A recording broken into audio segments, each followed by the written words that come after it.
তো আজকে আমরা শুরু করতে যাচ্ছি proof techniques and mathematical induction. Okay okay তো প্রুফ টেকনিক বলতে কি বোঝায় যে proof is a valid argument that establish the truth of a statement. A theorem is a statement like that can be shown be true using definitions, other theorems, axioms, okay, the statements which are given as true. তো rules of inference, তো এগুলো আমরা আস্তে আস্তে দেখবো যে actually এখানে কি কি বলা হইতেছে। এখানে পরে অনেক কিছুই বোঝা যাবে না, তো ধীরে ধীরে দেখবো। এইটার পিছনে, এই স্লাইডের এই পার্টটার পিছনে এটা বেশি সময় নষ্ট করার দরকার নেই, পরে দিতে গেলে আস্তে আস্তে বুঝতে পারবো। Forms of theorem. Many theorems assert that a property holds for all elements in a domain, such as integers, the real numbers, or some of the discrete structures that we will study in this class. Okay, if x greater than y, where x and y are positive real number, then x square y square. মানে কি? ধরেন আপনাকে positive real number, এখন যদি মাইনাসের ক্ষেত্রে হয় তাহলে কিন্তু জিনিসটা ঘুরে যাবে। মাইনাসের ধরেন যে -3 আছে আপনার কাছে, ঠিক আছে? আমি এখানে একটু এঁকে দিই, অ্যানোটেট করে। ধরেন আপনার এখানে কি -3 আছে, -3 আছে, ওকে। -3 আছে আর -2। তো আপনি বললেন যে -3 কে আপনি কি ধরছেন? y ধরছেন, হ্যাঁ? y ধরছেন, আর -2 কে হচ্ছে ধরছেন x।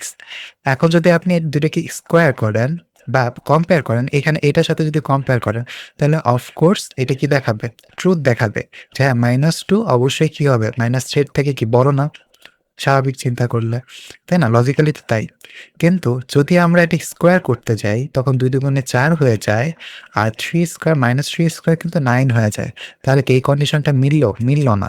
সুতরাং এর জন্য এখানে সব পজিটিভ নাম্বারসের ক্ষেত্রে কথাটা সত্য হবে। আগে সেইটুকু বুঝতে পারছেন। তারপর ফর অল পজিটিভ নাম্বারস, আচ্ছা এটা তো একই জিনিস, বুঝতে পারছেন। তারপরে হচ্ছে trivial proofs. If we know Q is true then P implies Q is true as well. ওই যে আমরা বলছিলাম আগের ভিডিওতে, তাই না? যে পি যদি হচ্ছে, আমাকে পি হয় ট্রু হইতে হবে, তাহলে আমার এই স্টেটমেন্টটা কি হবে? ট্রু ট্রু হয়ে যাবে, তাই না? এরকম বলছিলাম না? অথবা দুইটাই ট্রু হইতে হবে, তাহলে স্টেটমেন্টটা ট্রু হয়ে যাবে। এই যে ইফেক্ট, কজ অ্যান্ড ইফেক্টটা বুঝাইছিলাম, ওইটা আমার এখানে এক্সপ্লেন করতে চাইতেছি না, নাহলে অনেক সময় লাগবে। তো if it is raining then 1 equals to 1, তাহলে এইটাও ট্রু, এইটাও ট্রু। সুতরাং স্টেটমেন্ট কি হবে? ট্রু হবে, তাই না?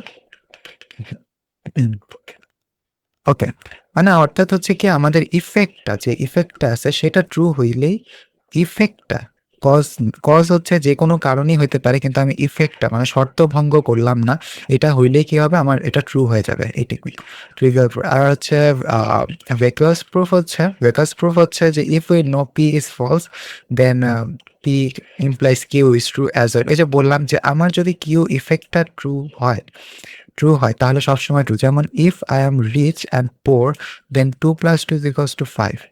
প্রথম কথা হইলো যে 2 + 2 = 5, এই জিনিসটা পুরাটাই ফলস, রাইট? এটা তো হবে না, ফলস। আর এখানে ট্রু হোক বা ফলস হোক, এটা কোনো মানে আসে না, এই পুরো স্টেটমেন্টটাই ফলস হয়ে দাঁড়ায়। এইটুকুই। এই প্রুফগুলা দিয়ে কি করবো? আমার সামনে ম্যাথগুলো আসলে সলভ করব। তারপরে আছে direct proof. Assume that P is true, use rules of inference, axioms, এই এত কিছু রুলস অনেক কিছু বলে, বাট এক্স্যাক্টলি এগুলা টার্মিনোলজি শুনতে অনেক ভয়ানক লাগে, মানে যে কি না কি, বাট এগুলো অ্যাকচুয়ালি ইজি। এখানে বিশেষ করে ইন্ডাকশন মেথডটা খুব ইম্পর্ট্যান্ট, এটা আমরা আসবো ধীরে ধীরে। এখানে একটা জিনিস দেখে নিই, এক্সাম্পল দেখে নিই।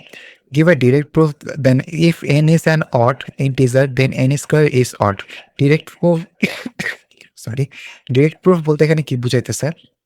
বলছে n is an odd number, তাহলে কি হবে? n স্কোয়ার কি is odd, তাই না? ইফ আর দেন যদি থাকে তাহলে আমরা কি বলি? ওই যে ইফ তারপরে ইমপ্লাইজ ইউজ করি, তাই না? ওইটাই আমরা ইউজ করছি। Assume that n is odd then n is equals to 2k plus 1. এটা জাস্ট কে একটা ধরে নিছে, মানে এই কে জিনিসটাকে একটা ভেরিয়েবল ধরে নিছে, ফরেন ইন্টিজারকে জাস্ট একটা ইন্টিজার ধরে নিছেন, যে এটা এটা কিন্তু বিজোড় সংখ্যা বুঝাইতেছে না। দেখেন তো একটু, 2k plus 1 এখানে বলছে কি n is an odd 2k plus 1 কে আপনি মনে করেন যে কোনো ইন্টিজার দিয়ে 2 দিয়ে গুণ করেন, যে কোনো ইন্টিজার সংখ্যা সে 3 হোক 2 হোক যাই হোক, সেটা কি অড হয়ে যায় না? অড হয়, কিন্তু অডের সাথে যখন প্লাস 1 করতেছেন তখন সেটা সরি ইভেন হয়ে যায়, ইভেন হয়ে যায়। আর ইভেনের সাথে যদি প্লাস 1 করেন তাহলে কি হয়ে যায়? অড হয়ে যায়। অড হয় না? অড হয়। এটাই যদি হয় তাহলে লজিক্যালি কি বুঝতে পারি? এই জিনিসটা কি অড। তার মানে এটা যে স্টেটমেন্ট যেরকম বলছে আমরা সেইভাবেই ধরছি, রাইট? এটাই হচ্ছে অ্যাকচুয়ালি ডিরেক্ট প্রুফ। তারপর পরেরটা যদি দেখি ফরেন ইন্টিজারকে, ওকে, এখন হচ্ছে বোথ সাইড, দেন হচ্ছে আমরা কি করব? ওই যে আমরা যে কাজটা করি আর কি, মানে জাস্ট ইকুয়েশন বসাইলাম 2k plus 1 2k plus 1 is equals to 2k plus 1 whole square. এটা হয় কিনা এটা আমরা দেখব, ঠিক আছে? এই দুইটা হয় কিনা, মানে এটা যদি আমরা এটা স্কোয়ার করে যদি আমরা এটা পেয়ে যাই তাহলে আমরা বলতে পারবো if n is an odd, তাহলে হচ্ছে যে n ইজ অ্যান অড তাহলে হচ্ছে n square is also odd, ঠিক আছে? মানে বুঝতে পারছি আশা করি, তাই না? মানে আমরা যদি এইটা প্রুফ করে ফেলি এবং এটা দিয়ে হচ্ছে আমরা যদি এইটা বানাইতে পারি তাহলে আমরা বলতে পারি না, মানে ওই যে ইকুয়েশনটার মতন, অর্থাৎ এইটা আমি এটার মতো বানাইতে দিছি, যেমন এখানে যেটা অ্যান্সারটা আসছে। তো এরকম যদি বানাইতে পারি তাহলে আমি বলতে পারবো হ্যাঁ এটাও যেহেতু এরকম ছিল এটাও এরকম হয়েছে, দেন দেখতে এরকম হয়েছে, সুতরাং এই স্টেটমেন্টটা ট্রু। এই এটা হচ্ছে direct proof. Proof by contraposition. Contraposition বলতে কি বোঝায়? আমার জায়গাটাকে ঘুরাই দিলাম আর জায়গাটা ঘুরাই দিলে কিন্তু আগে নট আসে। এটা কিন্তু আমরা আগের ভিডিওতে আমি বলছিলাম, তাই না? আগের যে লেসনে ছিল সেটা আমি বলছিলাম। তো ওইটাই আমরা ইউজ করব যে যখন আমরা কন্ট্রাপোজিশন করব তখন ওই যে ঘুরে যাবে আর নট বসে যাবে। এখন চলেন দেখি এইটার ক্ষেত্রে কি হইতো। ধরেন এটা এখানে দেওয়াই আছে, সুতরাং আর দেওয়ার দরকার নেই। আচ্ছা, তারপর আমি দেখাই। এখানে কি বলছিল? এখানে যেমন বলছিল n is odd, then n square is odd।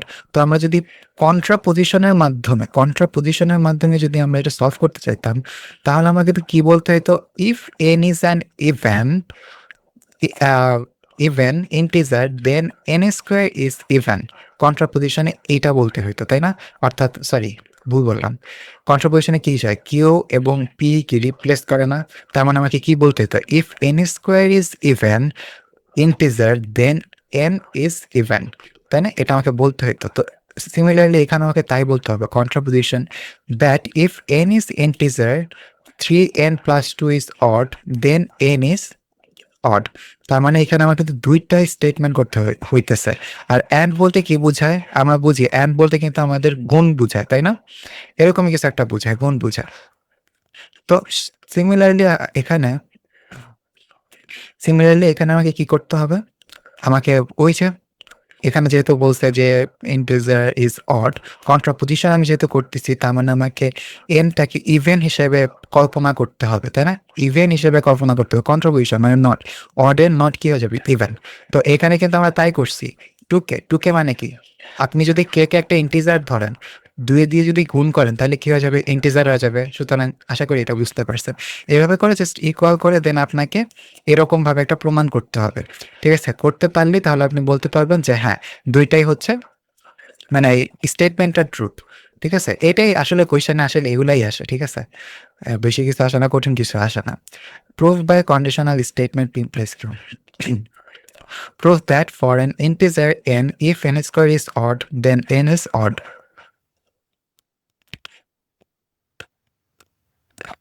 Sorry. তো এখানে দেখতে পাচ্ছি assume n is even, therefore there exists an integer case such n is equals to 2। মানে এখানে হচ্ছে বলতে চাইছে যে prove that for an integer n, if n square is odd, then n is also odd। তার মানে এখানে conditional statement হিসেবে আমাকে খাটাইতে হবে যে এখানে আমি কন্ট্রাপোজিশন দিয়ে আসলে এটা সলভ করছে, ওই যে আমি যেভাবে বললাম আর কি। মানে ওইটাকে হচ্ছে কি করছিলাম আমরা, অড ধরছিলাম। এটাকে আমরা বলতে পারি যে if N square is even then N is even, এভাবে করে আমরা সলভ করে ফেলতে পারি। এইটুকুই আর কি। তারপরে আসি প্রুফ বাই কন্ট্রাডিকশন। আচ্ছা, কন্ট্রাডিকশন বলতে কি বোঝায়? ধরেন যে to proof P as not P and derive a contradiction such as P and not P and indirect form of proof. Okay, এটা হচ্ছে আমরা ম্যাথ করতে গেলে বুঝতে পারবো। চলেন দেখি। Proof by contradiction √2। এটা হচ্ছে কন্ট্রাপোজিশন ছিল কই যেন কন্ডিশনাল স্টেট, এই যে প্রুফ বাই কন্ট্রাপোজিশন ছিল আর কন্ট্রাডিকশন, দুইটা কিন্তু সেম জিনিস না অ্যাকচুয়ালি। ঠিক আছে, কন্ট্রাডিকশন আর কন্ট্রাপোজিশন আলাদা, কিছুটা আলাদা। সেটা হচ্ছে যেমন এখানে একটা উদাহরণ দেওয়া আছে যে suppose root page rational then exist integer A and B root. আচ্ছা, এটা মনে হয় আমি আগের স্লাইডে আগের ভিডিওতে আমি এটা কভার করে ফেলছি, আমি এই জন্য এটাকে দেখাতে চাইতেছি না। ঠিক আছে, এগুলো খুবই সহজ, তবে এগুলো থেকে আসলে প্রশ্ন আসে না, কন্ট্রাডিকশন থেকে খুব একটা আসে না, আসলে কন্ট্রাপোজিশন থেকে আসে এবং হচ্ছে ওই যে যেটা বললাম ডিরেক্ট ডিরেক্ট প্রুফ, এই দুইটা থেকেই আসে বেশি। তারপরে যাই হোক, এটা তো আমি আগে দেখে ফেলছি, তো আগের ভিডিওগুলো দেখলে এগুলো পেয়ে যাবেন। Theorems that are biconditional statements. আচ্ছা, বাই কন্ডিশনাল বলতে হচ্ছে যে এখানে কি বলছে, if n is an integer then N is odd, if and only if and only if থাকলে হচ্ছে আমরা কি ইউজ করি, বাই কন্ডিশনাল ইউজ করি, সরি এটা না, বাই কন্ডিশনাল ইউজ করি, তো এটাই করছে। তো এখন উই হ্যাভ অলরেডি শোন, ওকে এইগুলো, এটা আমি আগে বললাম না আগের স্লাইডে আমরা এই দুইটা আসলে সলভ করে ফেলছি, এই জন্য আমি আর এটার পিছনে সময় নষ্ট করতে চাইতেছি না। আমরা আসি যে ম্যাথমেটিক্যাল ইন্ডাকশন, এটা হচ্ছে আমাদের ফ্যাকাল্টিতে, আমাদের না, এটা আসলে সব ফ্যাকাল্টিদের একটা ফেভারিট টপিক, যে ম্যাথমেটিক্যাল ইন্ডাকশনটা, principle of mathematical induction. Sorry, আমার আশেপাশে অনেক শব্দ হইতেছে, ওই বিভিন্ন আসলে বাসায় পানি নাই, তো এই জন্য তারা মানে কি সভা বসাইছে আর কি। যাই হোক, সরি, ওকে। তো যাই হোক, প্রিন্সিপাল অফ ম্যাথ, আমরা পড়াশোনায় মনোযোগ দিই। Principle of mathematical induction: to prove that P of n is true for all positive integers, and we complete these steps. Basic steps show that P of 1, আমার নিজের disturb feel হইতেছে, যাই হোক। আচ্ছা, ম্যাথমেটিক্যাল ইন্ডাকশন কি জিনিস আমি পরের স্লাইডে গিয়ে দেখাই। এই যে যেমন এটা কি ডোমিনো তো সবাই চেন, যে একটা পড়লে পরে পরেরগুলো সবগুলো পড়তে থাকে, এক লাইন বাই লাইন করে পড়তে থাকে, তাই না? এখন ধরেন আমার একটা স্টেটমেন্ট দিল পি অফ এন, এটাকে প্রুফ করতে হবে, ঠিক আছে? এখন আমি যদি দেখি একটা স্টেটমেন্ট থাকবে, মানে দুই পাশে প্রুফ করতে হবে, left hand side right hand side. আমরা যদি দেখি P of N plus one, অর্থাৎ আমি যে এইখানে আছি, আমি ধরলাম P of N plus one, ধরেন এটা হচ্ছে কি ওয়ান, আমি ধরলাম P of N plus one অর্থাৎ টু, যদি ফল করে তার মানে কি একও ফল করতেছে, লজিক্যালি তো তাই বলে, তাই না? আমি যদি পরেরটা ফল করাতে পারি, হ্যাঁ, প্রমাণ করে দেখাতে পারি, তার মানে কি আগেরটাও পড়ছে। বিশেষ এইটাই হচ্ছে ম্যাথমেটিক্যাল ইন্ডাকশন, এছাড়া কিছু না। তো সহজ না? তো এটাই পি অফ কে, হ্যাঁ তখনই হবে, মানে কজ হবে যদি P of k plus one ইফেক্টটা থাকে, তাহলে এটাও ট্রু, এটাও ট্রু। যদি এইটা ফলস হয়ে যায়, এইটা ফলস হয়ে যায়, তাহলে কিন্তু এটা হচ্ছে না, তাই না? বিষয়টা হচ্ছে এরকম। যাই হোক, তো এখন হচ্ছে আমি ওইটা এক্সপ্রেস করছি, এটা যদিও লাগে না, এটা দরকার নেই, তবে আপনার হচ্ছে পরের ম্যাথগুলো হচ্ছে ইম্পর্ট্যান্ট। যেমন এটা হচ্ছে আমাদের ম্যাথ ইয়েতে আসছিল, আপনার কুইজে আসছিল, যে conjecturing and proving correct summation formula. So এখানে ইন্ডাকটিভ একটা হাইপোথিসিস ধরে নিছে, যেমন এখানে একটা আপনাকে কি দেওয়া আছে, sum of first n positive odd integers. তো আমরা কি জানি অড ইন্টিজার বলতে 1,3, মানে আচ্ছা এটা মানে সাম বলছে, তাই না? 1 + 3 + 5 এরকম করে করে যাইতে থাকবে, রাইট? ওরা তো তাই করছে, এবার করে যাইতেছে। তারপর এখন এটা ইন্ডাকটিভ হাইপোথিসিস দাঁড় করাইছে যে 2k - 1 পর্যন্ত গেলে কে স্কোয়ারটা হবে, ঠিক আছে? এই হাইপোথিসিসটা দাঁড় করাইছে, কারণ আমরা কি জানি, আমরা এখানে বুঝতে পারতেছি দেখে যে 5 পর্যন্ত নিয়ে, মানে আপনি 1 = 1 হইতেছে, 1 যদি 3 করেন তাহলে 4 হইতেছে। তার মানে আমি দেখতে পাইতেছি, মানে একটা একটা করে চেক করে করে আমি না যাইতেছি যখন, তখন আমরা দেখতে পাইতেছি যে যখন আমরা যোগ করতেছি, সাম করতেছি, তখন আমরা যে কয়টা সংখ্যা নিছি তার স্কোয়ার, লাইক 1 আমরা ফার্স্টে নিলাম, তার মানে কি 1 = 1। এখন আমরা 1 + 3 নিলাম, তাহলে 1-এর পরের জোড় সংখ্যা কোনটা? 2 না? বা এখানে আপনি চিন্তা করেন যে 1, 2, 2টা সংখ্যা আছে না, তাই না? 2টা সংখ্যা আছে না? তাহলে কি 2 গুণ কত হয়? 4 হয়। এটা একটা হাইপোথিসিস দাঁড় করাইতেছি আমরা। 1 + 3 + 5 = 9 হয়। তো এখানে কয়টা আছে সংখ্যা? 1, 2, 3টা। আর 3² কি হয়? 9 হয়। এভাবে করে আমরা হাইপোথিসিস দাঁড় করাইতেছি, ঠিক আছে? দাঁড় করা লাভ কি সেটা আমরা দেখব। দাঁড় করানোর পরে আমরা হচ্ছে বললাম যে 2k - 1, তারপরে কি একটা সংখ্যা আছে সেটা হচ্ছে 2k -1 প্লাস 2k প্লাস 1, তাই না? তাহলে কি হয়ে গেল? এটা কাটা চলে গেল, বিষয় এরকম। অর্থাৎ তার পরের সংখ্যা। এভাবে করে দিলাম। তারপরে হচ্ছে মানে একটা করে আগাইলাম, তাই না? তো এখানে হ্যাঁ, এখানে 2k প্লাস 1 কেন আছে? অনেকে এই জায়গায় কনফিউজড আছে। আমি নিজেও ফার্স্টে কনফিউজড হয়েছিলাম। এটা অ্যাকচুয়ালি কি? দেখেন 2k মাইনাস 1 যদি বিজোড় সংখ্যা হয়, মানে বিজোড় মানে অড সংখ্যা হয়, তার মানে আমি পরের যদি 2k বলি, যদি আমি 2k বলি তার মানে কি এটা কি ইভেন সংখ্যা হয়ে গেল না? এই 2k মাইনাস 1 এর পরে 2k, তারপরে 2k প্লাস 1। আমি কি সিরিজটা বুঝাতে পারতেছি? 2k মাইনাস 1 আমি যদি প্লাস 1 করি তাহলে কি আমরা ইভেন সংখ্যা পাইতেছি। আরেকবার যদি প্লাস 1 করি তাহলে সেটা আমরা অড নাম্বার পাইতেছি। তো বিষয়টা হচ্ছে এরকম। তো এভাবে করে হচ্ছে সরি, এভাবে করে হচ্ছে কি হবে, তারপর আপনি বাই দ্য ইন্ডাকটিভ হাইপোথিসিস অনুসারে আপনি বলতে পারেন যে এইটুকুরে কে স্কোয়ার আমি বলছি, আর হচ্ছে আমার কি বাকি থাকে 2k প্লাস 1 বাকি থাকে। আপনি এবার হচ্ছে এখানে সলিউশন করলে k প্লাস 1 হোল স্কোয়ার পেয়ে যাবেন।